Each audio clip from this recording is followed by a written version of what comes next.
So Dan Perry joins us, former chief Middle East editor with the Associated Press. He's the publisher of Ask Questions later on Substack. On the video there, obviously it's disturbing, but it was put out by the Israeli government and Netanyahu today. To what effect do you think, never seen before, of October 7th?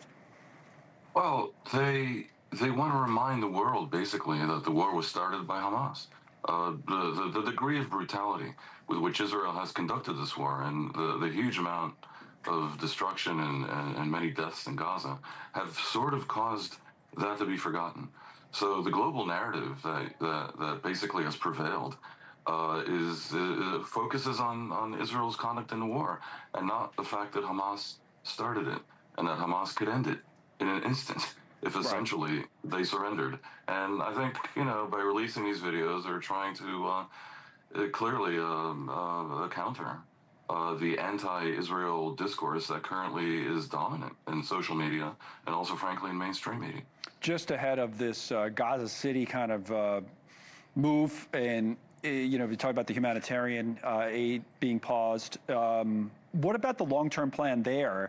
Is the changing of the narrative working? And then what is the long-term plan when it comes to Gaza City?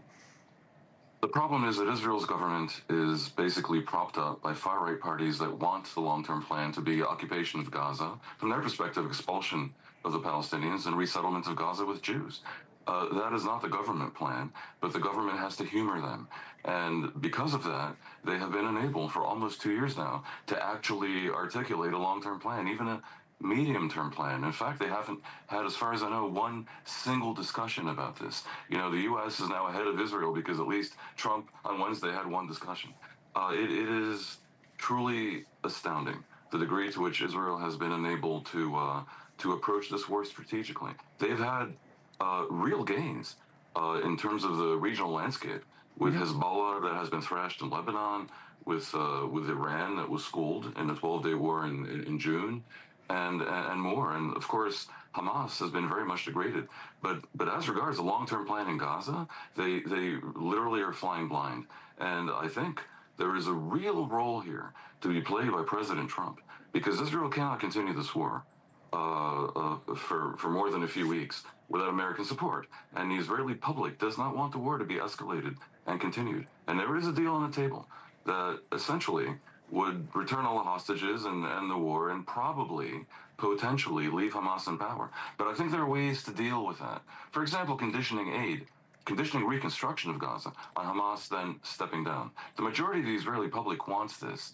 The Israeli far-right coalition partners don't.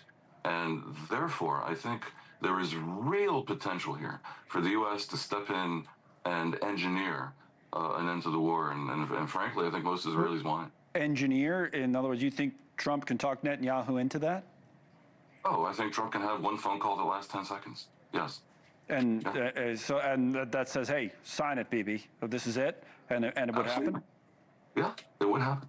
And he would have no choice. He would have no choice, but then he would lose power, wouldn't he? That's always been his fear.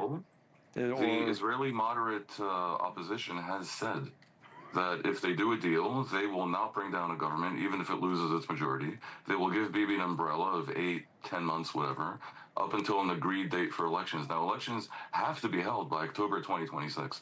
So we're 14 months away from elections no matter what. The opposition will prop him up for a little bit longer. Bibi has a Louis XIV complex where he really thinks he has to be in power. The opposition will give him a few more months in power if they do the deal. And Connell, I cannot emphasize enough how much the people of Israel want this. We're talking 75, 80% of the people want this in a country that normally is very divided on everything, including whether today is Friday. You'd have a 50-50 split on that issue. But on the question of the war, they want it over.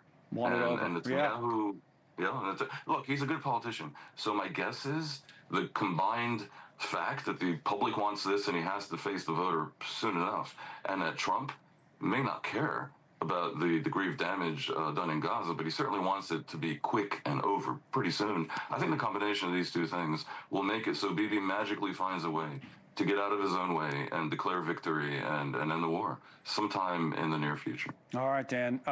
Let's hope that happens. Dan Perry is with us. He's been great on this from Tel Aviv and his analysis throughout. Now